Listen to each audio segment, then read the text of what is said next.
Hello నమస్తే, నేను journalist YNR. ఆంధ్రప్రదేశ్లో కూటమి సర్కారు భారీ మెజారిటీతో అధికారంలోకి వచ్చి 6-7 నెలలు అవుతోంది. ఈ 6-7 నెలల కాలంలో కూటమి సర్కారు ఏం చేసింది అంటే, కూటమి సర్కారుకు సంబంధించి అధికారంలోకి వచ్చిన తర్వాత ల్యాండ్ టైటిలింగ్ యాక్ట్ రద్దు చేయడం, ఇంకేదో పెన్షన్ల పెంపు కార్యక్రమాన్ని నిర్వహించారు. అలాగే అన్నా క్యాంటీన్లు ఓపెన్ చేశారు. అమరావతికి సంబంధించిన పనులకు టెండర్లు పిలుస్తున్నారు. పాజిటివ్‌గా మేము ముందుకెళ్తున్నాం, ప్రజలకు ఇచ్చిన హామీలు అమలు చేస్తున్నాం అంటూ కూటమి సర్కార్ చెప్తోంది. అయితే సూపర్ 6 అమలుకు సంబంధించి ఇంకా చాలా సమస్య ఉంది. సూపర్ 6 ప్రాపర్‌గా అమలు చేయట్లేదు లాంటి విమర్శ ప్రతిపక్షం వైపు నుంచి వస్తోంది. ప్రతిపక్ష వైపు నుంచి ప్రధానంగా వాలంటీర్లకు సంబంధించి ఇచ్చిన హామీని అమలు చేయలేకపోయారు. వాలంటీర్లకు 10,000 జీతం ఇస్తా అన్నారు, ఇంప్లిమెంట్ చేయలేకపోయారు. అమ్మ ఒడి ఇస్తా అన్నారు, ఇప్పటివరకు ఇవ్వలేకపోయారు. అనేక మనీ ట్రాన్స్ఫర్ స్కీమ్స్‌ని సర్కార్ వచ్చిన తర్వాత ఆపేసింది లాంటి ప్రచారం ప్రతిపక్ష పార్టీల వైపు నుంచి వస్తోంది. అయితే సర్కారుగా కూటమి సర్కారు ఆంధ్రప్రదేశ్ విచ్ఛిన్నం అయిపోయింది కాబట్టి, ఆంధ్రప్రదేశ్ విధ్వంసం అయిపోయింది కాబట్టి, మేము మొత్తం ఇది మార్చాలంటే, బాగు చేయాలంటే మాకు కేంద్రంలో ఉన్న ప్రభుత్వం మద్దతు కూడా అవసరం ఉంటుంది కాబట్టి, కేంద్రంలో మళ్ళీ నరేంద్ర మోదీ నాయకత్వంలో ప్రభుత్వం రాబోతుంది కాబట్టి, భారతీయ జనతా పార్టీతో కలిసి మేము పొత్తుకు వెళ్తున్నాం, ఎన్నికలకు వెళ్తున్నాం అంటూ కూటమి సర్కార్ చెప్తూ వచ్చింది. అదే క్రమంలో 3 పార్టీలు కలిసిలే వాళ్ళు అనుకున్నట్టుగానే ఇక్కడ సర్కార్ వచ్చింది, అక్కడ సర్కార్ వచ్చింది. విధ్వంసం అయిపోయిన ఆంధ్రప్రదేశ్ రాష్ట్రాన్ని ఆ విధ్వంసం నుంచి బయటపడేయడానికి, అప్పుల నుంచి బయటపడేయడానికి, అభివృద్ధి మార్గంలో నడిపించడానికి, ఇంకా మాకు ఇది కావాలని అడగడానికి కూడా ఏం లేకుండా పోయింది. కేంద్రంలో మీరున్నారు, రాష్ట్రంలో మీరున్నారు. సో పూర్తి మద్దతు ఉంది మీకు. ఎవరు మద్దతు ఉపసంహరించిన ప్రభుత్వాలు పడిపోయే పరిస్థితి లేదు రాష్ట్రంలో. సో ప్రశాంతంగా మీ పని మీరు చేసుకునే వాతావరణాన్ని ప్రజలు కల్పించారు. అబ్సల్యూట్ మెజారిటీ మీకు ఇచ్చి. సో ఇప్పుడు ఇంకా కూటమి సర్కారు 6 నెలలు గడవక ముందే మళ్ళీ జగన్ వస్తాడేమో అనే భయాన్ని పారిశ్రామికవేత్తలు వ్యక్తం చేస్తున్నారు అని మాట్లాడుతోంది. ఈ మాట ఎవరు మాట్లాడుతున్నారు? చంద్రబాబు నాయుడు గారు ముఖ్యమంత్రిగా ఓ భూతాన్ని తరిమేశాం, మళ్ళీ ఆ భూతం వస్తుందేమో అనే భయం పారిశ్రామికవేత్తల్లో ఉంది. అందుకోసం వాళ్ళు ముందుకు రావట్లేదు. మళ్ళీ జగన్ వస్తే ఎలాగండి అని వాళ్ళంతా భయపడుతున్నారు. మళ్ళీ జగన్ వచ్చి ఏమైనా చేస్తాడేమోనండి ఆందోళన చెందుతున్నారు అంటూ చంద్రబాబు నాయుడు గారు 1-2 సందర్భాల్లో మాట్లాడడం చూసాం. ఆయన పాజింగ్ రిమార్క్ కాకుండా చాలా స్టాండర్డ్‌గా, చాలా స్టబర్న్‌గా ఈ విషయాన్ని చెప్తూ వస్తున్నారు. జగన్ మళ్ళీ వస్తాడేమనే భయం పారిశ్రామికవేత్తల్లో ఉంది అనే విషయాన్ని చెప్తున్నారు. తాజాగా నారా లోకేష్ మాట్లాడుతున్నారు. ఆయన కూడా అదే విషయాన్ని చెప్తున్నారు.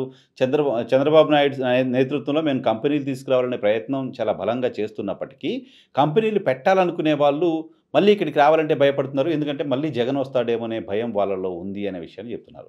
సో ఇప్పుడు ఇక్కడ ఈ వీళ్ళ వ్యాఖ్యలను చూసిన తర్వాత ఇక్కడ రావడానికి భయం పారిశ్రామికవేత్తల్లో ఉంది అంటే దాని అర్థం ఏంటి? మొత్తం పారిశ్రామికవేత్తలంతా కూడా ఆంధ్రప్రదేశ్లో కూటమి సర్కారు సరిగా పాలన చేయట్లేదు, వీళ్ళు ఇలాగే పరిపాలన చేసుకుంటూ పోతే జగన్మోహన్ రెడ్డి రావడం పక్కా అని బిలీవ్ చేస్తున్నారా? వీళ్ళ మాటల ఉద్దేశం కాస్త కామన్ సెన్స్ ఆలోచించిన వాళ్ళకి ఎవరికైనా అదే కదా అనిపిస్తోంది. మీరు అద్భుతమైన పాలన చేసి ఉంటే ఈ 6 నెలల కాలంలో, 7 నెలల కాలంలో మళ్ళీ మీరు వస్తారనే ఇంప్రెషనే కదా బయట సమాజానికి, ఈవెన్ పారిశ్రామికవేత్తలకు కూడా ఉండేది. పారిశ్రామికవేత్తల్లో జగన్మోహన్ రెడ్డి రాడు అనే కాన్ఫిడెన్స్ నింపడానికి కారణం ఏంటి అంటే, ఎలా నింపగలరు అంటే మీ పరిపాలన ద్వారా. మీరు అద్భుతమైన పరిపాలన ద్వారా జగన్మోహన్ రెడ్డి ఎన్ని ప్రయత్నాలు చేసినా అధికారంలోకి రాలేడు లాంటి ఒక సమాచారాన్ని, అటువంటి ఒక ఇంప్రెషన్ని బయట సమాజానికి ఇవ్వాలి. సో మీరు ఇప్పుడు చేస్తున్న పరిపాలన కారణంగా బయట సమాజంలో, ఈవెన్ పారిశ్రామికవేత్తల్లో కూడా మళ్ళీ జగన్ వస్తాడనే నమ్మకం పెరుగుతోంది. మీకు కూడా జగన్ మళ్ళీ వస్తాడనే భయం పట్టుకుంది. దానిలో భాగంగానే పదే పదే ఈ తరహా వ్యాఖ్యలు చేస్తుంటారు. భారతదేశ రాజకీయ చరిత్రలో ఏ రాజకీయ పార్టీ కూడా ఇలా మాట్లాడి ఉండదు ఎప్పుడు. మళ్ళీ రేపు పొద్దున ఇంకెవరైనా వస్తే నాశనం చేస్తారేమో తరహా మాటల్ని ఏ రాజకీయ పార్టీ కూడా మాట్లాడి ఉండదు. బట్ పదే పదే అదే మాట మీరు ఎందుకు మాట్లాడుతున్నారంటే, మీరు పరిపాలన పైన దృష్టి పెట్టడం కంటే, పారిశ్రామికవేత్తలకు ఇక్కడ ఎవరు పరిపాలన చేస్తారనే దానికంటే, ఇక్కడ మీరు ప్రాజెక్ట్ పెట్టడం ద్వారా మీకు లాభాలు వస్తాయి అనే కాన్ఫిడెన్స్ క్రియేట్ చేయకపోతే, అటువంటి కాన్ఫిడెన్స్ క్రియేట్ చేసే ప్రయత్నం చేయకపోతే ఎవరూ రారు కదా. ఎందుకు పారిశ్రామికవేత్తలు భయపడుతున్నారు? ఆంధ్రప్రదేశ్లో డేటా సెంటర్ పెట్టిన ఆదాని ఎందుకు భయపడలేదు? అప్పుడు ఉన్నారాయన పెట్టుబడులు పెట్టారు, ఇప్పుడు పెట్టుబడులు పెట్టారు. ఆదానిని ఎవరు ఇక్కడి నుంచి తరిమేయలేదు.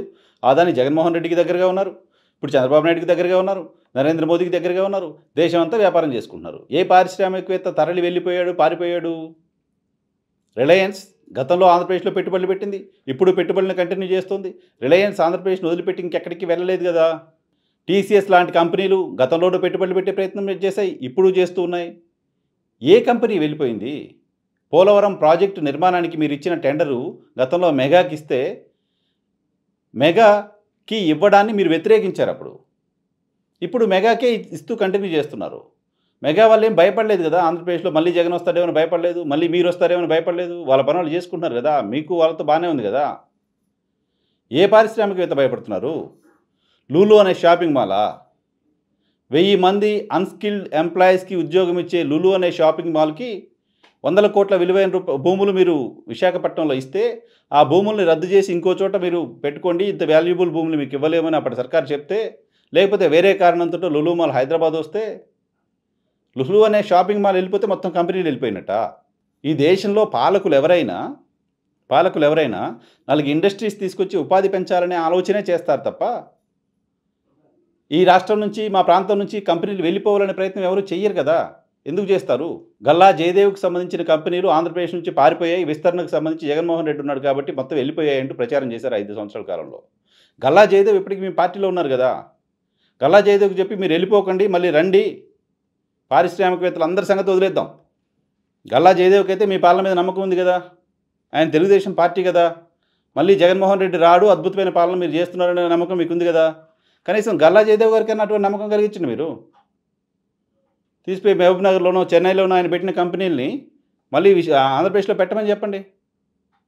పారిశ్రామికవేత్తలు వాళ్ళ లాభాల కోసం కంపెనీలు పెడతారు తప్ప, రాజకీయ అవసరాల కోసం పెట్టరు. రాజకీయ పార్టీలకు సంబంధించిన నాయకులు ఇటువంటి ప్రచారం చేస్తూ, ఇంకా దాని ద్వారా ఏదో లబ్ధి పొందాలనే ప్రయత్నం చేయడం సరైంది ఖచ్చితంగా కాదు. మీ మీ మీ ఆందోళన ఏంటి ఇప్పుడు? వైఎస్ఆర్ కాంగ్రెస్ పార్టీని జగన్మోహన్ రెడ్డి రద్దు చేసి, నేను పార్టీని రద్దు చేస్తున్నాను, పార్టీ లేదు ఇక్కడ అని చెప్పి వెళ్ళిపోతే అప్పుడు ఆంధ్రప్రదేశ్ పెట్టుబడులు వస్తాయా? ఏం చెప్పదలుచుకున్నారు? ఎవరైనా డెమోక్రసీ. ప్రజలు ఒప్పుకుంటేనే కదా ఎవరైనా పాలకులవుతారు. ప్రజలకు జవాబుదారీగా కదా మీరు పరిపాలన చేయాలి. ప్రజలు మీకే ఓట్లేసేటట్టు కదా మీరు పరిపాలన చేయాలి. ప్రజలు మీకే ఓట్లేసేటట్టు మీరు పరిపాలన చేస్తే జగన్మోహన్ రెడ్డి గురించి ఆలోచించడం ఎందుకసలు? థాటే అవసరం లేదు కదా! ఈ థాట్ ఎందుకొస్తుంది? ఈ అవసరం ఎందుకొస్తుంది? ఈ మాటలు ఎందుకొస్తున్నాయి అంటే, లోపలెక్కడో మీకు జగన్మోహన్ రెడ్డి భయం పట్టుకుంది. లోపలెక్కడో మిమ్మల్ని జగన్మోహన్ రెడ్డి భయపెడుతున్నాడు. ఆ భయం కారణంగానే అప్పుడు చంద్రబాబు నాయుడు గారిలోను, ఇప్పుడు నారా లోకేష్‌లోను ఈ తరహా వ్యాఖ్యలు, ఈ తరహా మాటలు బయటికొస్తున్నట్లుగా ఎవరైనా అర్థం చేసుకునే పరిస్థితి కనపడుతోంది.